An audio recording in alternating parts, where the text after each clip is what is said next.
Hello everyone, welcome to git and GitHub master course. मेरा नाम है सोम ताम्हाणे। और आज के इस फर्स्ट वीडियो में हम स्टार्ट करने वाले गिट के कुछ बेसिक कमांड्स जो हम डे टू डे डेवलपमेंट में यूज़ करते हैं। इस वीडियो में हम कवर करने वाले गिट क्या होता है, गिटहब क्या होता है, गिट और गिटहब में क्या डिफरेंस है, गिट को अपने सिस्टम में कॉन्फ़िगर करने के लिए हमें क्या कमांड्स रन करने हैं, और बेसिक गिट के कुछ कमांड्स जो हम प्रैक्टिकली एक प्रोजेक्ट के एग्जाम्पल में देखने वाले हैं। So let's start the video.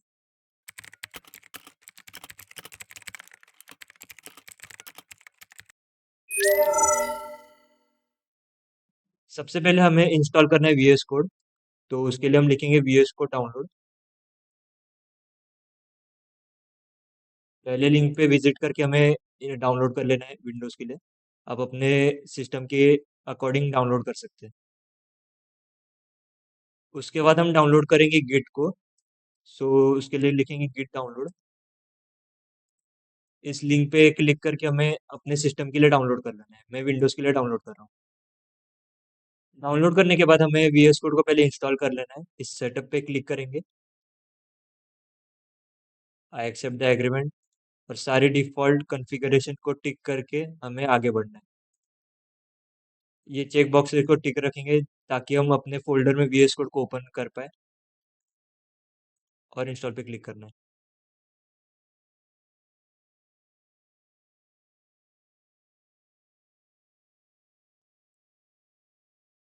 हमारा वीएस कोड इंस्टॉल हो चुका है। उसके बाद हम इंस्टॉल करेंगे गिट को। गिट के सेटअप पे क्लिक कर लेना है। लिस्ट पे क्लिक करना है, सारे डिफ़ॉल्ट जो सेटिंग्स है उसे टिक रखना है। सिर्फ इसे टिक कर लेना है, additional icons on desktop. Next next, सब चीज़ों को डिफ़ॉल्ट रखना है। और ये हमारा गिट इंस्टॉल हो रहा है।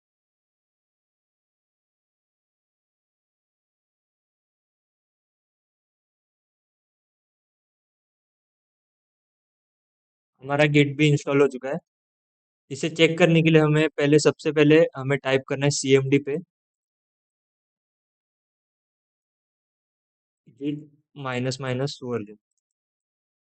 अगर आपका ये कमांड सक्सेसफुली रन हो जाता है तो आपके सिस्टम में गिट इंस्टॉल हो चुका है। चलिए स्टार्ट करते हैं गिट के बारे में। तो गिट बेसिकली एक टूल है जिससे हम वर्जन कंट्रोल कर सकते हैं। वर्जन कंट्रोल मीन्स कि जैसे आप एक प्रोजेक्ट डेवलप कर रहे हो, उसमें आपने एक फीचर डेवलप किया, लेट्स से ऑथेंटिकेशन, और वो एक सक्सेसफुली रन हो रहा है।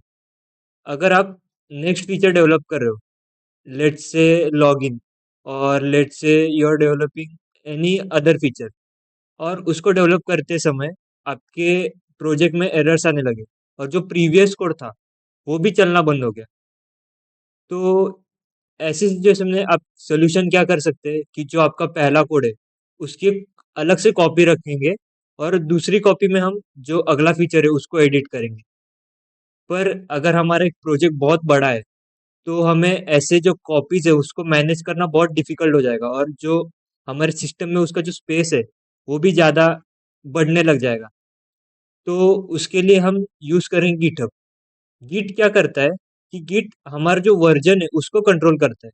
लेट्स से हमारा जो ऑथेंटिकेशन का एक वर्जन है, तो उसका एक स्नैपशॉट हम अपने लोकल सिस्टम में स्टोर कर सकते हैं। और अगर हमारे अगले वर्जन में कुछ डिफिकल्टी आए या कुछ एरर आए तो हम प्रीवियस वर्जन में जंप कर सकते हैं। It keeps the history of every changes made to our files. जो हमारी फाइल्स में जो भी चेंजेस हो रहे हैं, जैसे भी हम कमिट करेंगे, जैसे हम चेंज को रिकॉर्ड करेंगे, उस चेंज में हम फिर से वापस रिवर्ट बैक कर सकते हैं। Allows to revert to any previous version. Okay. Git हमें टीम्स में भी वर्क करने में हेल्प करता है। जैसे कि हमारा एक प्रोजेक्ट है, उसमें दो फोल्डर्स है, फ्रंट एंड और बैक एंड। मैं फ्रंट एंड पे काम कर रहा हूँ ऑथेंटिकेशन के पार्ट में, और मेरा जो दूसरा टीममेट है वो बैक एंड के ऊपर काम कर रहा है। अगर हमें सेम कोड बेस को शेयर करना है तो उसमें भी हम गिट को यूज कर सकते हैं। उसमें मैनेज कर सकते हैं कि इस फाइल में किसने चेंज किया था, कब चेंज किया था, और अगर हमें रिवर्ट बैक करना होगा पिछले वर्जन्स में तो हम आसानी से कर सकते हैं गिट की मदद से। तो गिट बेसिकली एक ऑफलाइन टूल है जिसको हम लोकली अपने सिस्टम में वर्जन्स को कंट्रोल करने के लिए हेल्प यूज कर सकते हैं। अब हम बात करेंगे गिटहब के बारे में। गिटहब बेसिकली एक वेब बेस्ड प्लेटफॉर्म है। जो गिट था वो एक लोकल सिस्टम में रन होता है, और जो गिटहब है वो एक होस्टेड प्लेटफॉर्म में रन होता है, जैसे कि गिट और गिटहब में मेन डिफरेंस वैसे ही जैसे हमारे फोन में गैलरी और गूगल फोटोज का है। गैलरी जो होता है वो हमारे फोटोज लोकली सिस्टम में सेव करता है, और जो गूगल फोटोज जो है वो एक क्लाउड पे स्टोर करता है, गूगल के क्लाउड पे स्टोर करता है जो फोटोज है। तो वही डिफरेंस है गिट और गिटहब में। गिट बेसिकली हमारे लोकल सिस्टम में जो चेंजेस है उसको रिकॉर्ड करता है, और उस लोकल कोड को हमें वेब पे पुश करना है, क्लाउड पे पुश करना है, तो हम गिटहब प्लेटफॉर्म का यूज करते हैं। गिटहब हमें मल्टीपल फीचर्स प्रोवाइड करता है, जैसे ऑटोमेटिक टेस्टिंग। हम CI/CD पाइपलाइन बिल्ड कर सकते हैं और उसके मदद से हम डिप्लॉय कर सकते हैं ऑटोमेटिकली। तो वो सब हम लेटर इस कोर्स में देखेंगे कि कैसे करते हैं। सो ये है गिट और गिटहब के बीच का main difference. Git is a distributed version control system and GitHub is a web based platform. So यहाँ पे एक टर्म आ गया रेपोजिटरी। रेपोजिटरी मतलब एक फोल्डर या एक प्रोजेक्ट, उसको आप रिलेट कर सकते हो उस तरह से। वो एक एक्चुअल फोल्डर नहीं होता, एक प्रोजेक्ट की तरह आप ट्रीट कर सकते हो, जिसमें बेसिकली सब फोल्डर्स और फाइल्स होते हैं। हम देखेंगे कि रेपोजिटरी क्या होता है प्रैक्टिकली अगले वीडियोस में।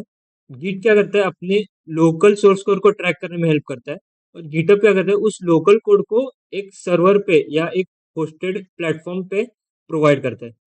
गिट ऑफलाइन रन होता है, और गिटहब को रन करने के लिए हमें इंटरनेट की एक्सेस होना जरूरी है। सो ये है कुछ बेसिक गिट के कॉन्फ़िगरेशन कमांड, जिसको आपको फर्स्ट टाइम अगर आप गिट को यूज कर रहे हैं आपके पीसी पे और सिस्टम पे, तो आपको ये कमांड्स रन करने होंगे। ये बेसिकली गिट को बताता है कि यूजर कौन सा है, यूजर नेम कौन सा है, और अगर आपको ये सब चेंज करना होगा आपके सिस्टम पे, तो आप कहाँ से चेंज कर सकते हैं, वो चलिए आप प्रैक्टिकली देखते हैं। तो सबसे पहले हमें ओपन करना है गिट बैश, जहाँ पे हम हमारे गिट के सारे कमांड्स रन करने वाले हैं। आप CMD या अपना जो सिस्टम का टर्मिनल है वहाँ पे भी रन कर सकते हो। तो सबसे पहले हम कॉन्फ़िगर करेंगे हमारा यूजर नेम गिट के लिए। Git config hyphen global user dot name, और डबल कोट्स में यूजर नेम दे देंगे सोहम तमन। और आपको अपना ईमेल आईडी भी लिंक करना पड़ेगा। Git config hyphen global user dot email, double quotes में हम अपना ईमेल आईडी प्रोवाइड करते हैं। ये हमने जो ईमेल आईडी और यूजर नेम प्रोवाइड किया है, वो गिट को ये बताएगा कि अगर हम एक फाइल में एडिट कर रहे हैं, तो एडिट कौन से नेम से और कौन से ईमेल आईडी से रिकॉर्ड होगा। अगर हम जो अपना कोड है लोकल, अगर होस्टेड प्लेटफॉर्म पे या गिटहब पे पोस्ट करते, कमिट करते, तो उससे आसानी होगी ट्रैक करने के लिए कि किस यूजर ने ये कमिट किया। अगर हमें जो लिस्ट है अपने ग्लोबल कॉन्फ़िगरेशन की, गिट के कॉन्फ़िगरेशन की, उसे देखने के लिए हमें कमांड रन करना है गिट कॉन्फ़िग हाइफन लिस्ट। यहाँ पे आप देख सकते हैं अपना email, user name, email ID, और ये जो बाकी के जो कमांड सेटअप कॉन्फ़िगरेशन है, वो जो डिफ़ॉल्ट है वो भी आप देख सकते हैं। चलिए स्टार्ट करते हैं गिट के कुछ बेसिक कमांड्स। हम प्रैक्टिकली देखते हैं इन सारे कमांड्स को। तो सबसे पहले हमें एक फोल्डर क्रिएट कर लेना है अपने डेस्कटॉप पे या कहीं पे भी आपको मन हो। गिट ट्यूटोरियल्स, आप कुछ भी नाम दे सकते हैं। उस फोल्डर में राइट क्लिक करके शो मोर ऑप्शंस में जाके ओपन विथ कोड करना है। इसके यूज से हमारा जो VS कोड है वो उस गिट ट्यूटोरियल्स के फोल्डर में ओपन हो चुका है।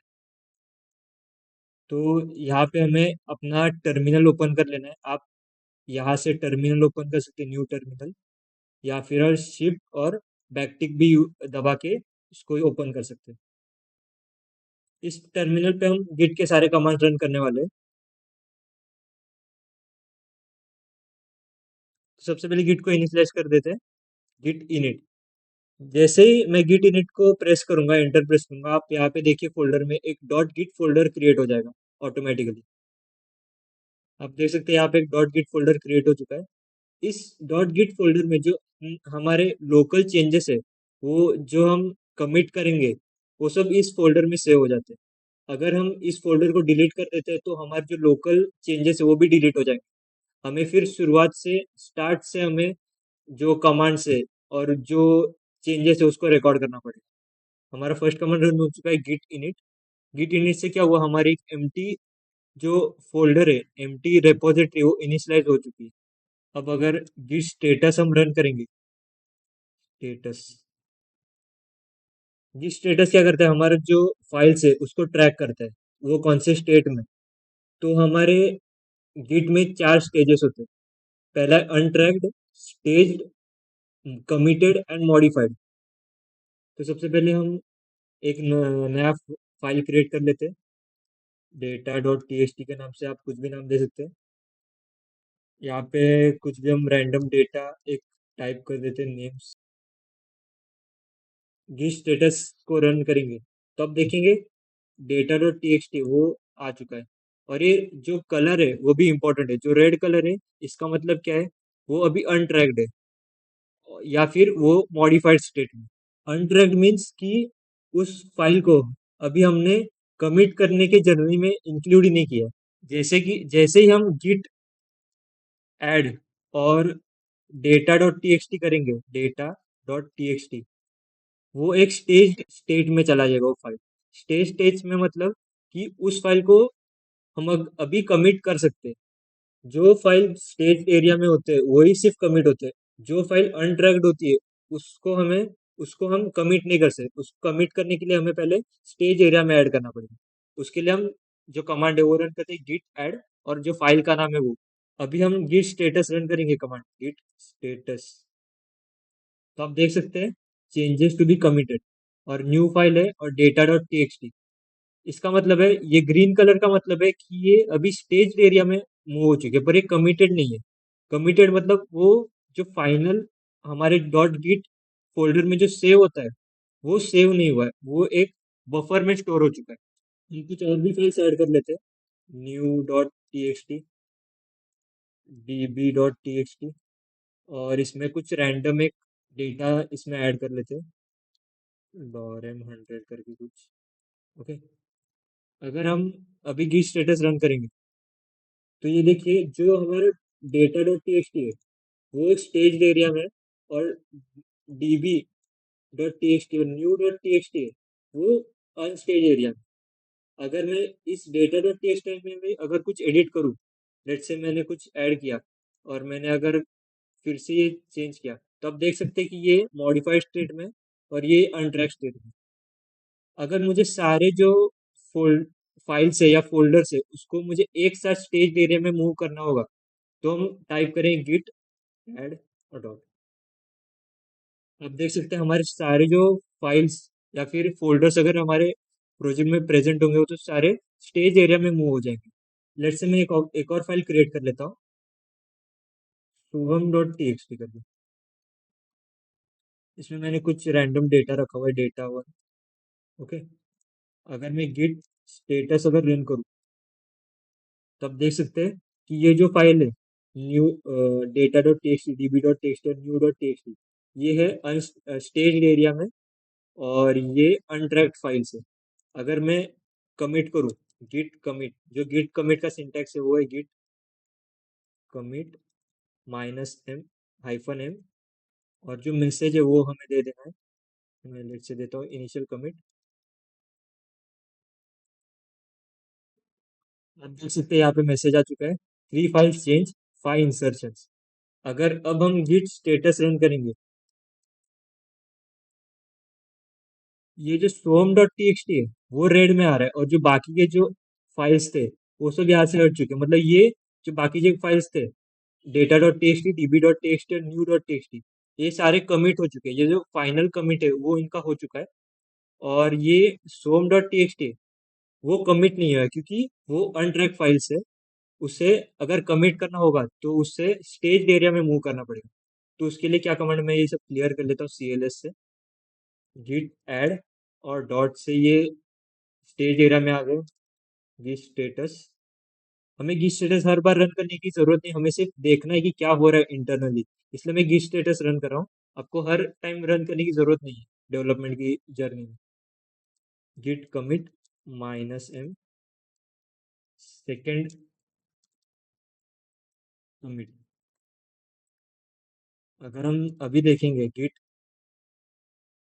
स्टेटस, तो ये सारे जो फाइल्स या फोल्डर्स है वो सब कमिट हो चुके हैं। अगर हमें इसको विजुअली देखना है कि कैसे ये कमिट हो रहा है, क्या हो रहा है, इसका ग्राफ रिप्रेजेंटेशन हमें देखना है, तो एक एक्सटेंशन है जिसे हम इंस्टॉल कर सकते हैं। आपको यहाँ पे जाना है VS कोड के एक्सटेंशंस में, यहाँ पे आपको सर्च करना है गिट ग्राफ, इंटर करना है। ये जो फर्स्ट एक्सटेंशन है इसे इंस्टॉल कर लेना, मेरा इंस्टॉल है। यहाँ पे आप देख सकते हैं यहाँ पे दो कमिट, एक इनिशियल कमिट और एक सेकंड कमिट। अब आप देख सकते हैं कि इनिशियल कमिट में कौन कौन सी फाइल्स कमिट हुई है और जो सेकंड कमिट है उसमें कौन कौन सी फाइल्स कमिट हुई है। आप यहाँ पे डायग्राम की हेल्प से देख सकते हैं कि आपका जो गिट है वो कैसे फंक्शन कर रहा है। लेट्स से मैं एक और फाइल बनाता हूँ, hello.txt, और फिर मैंने कुछ रैंडम एक डेटा रख दिया है। अगर अब मैं रन करूँ गिट स्टेटस,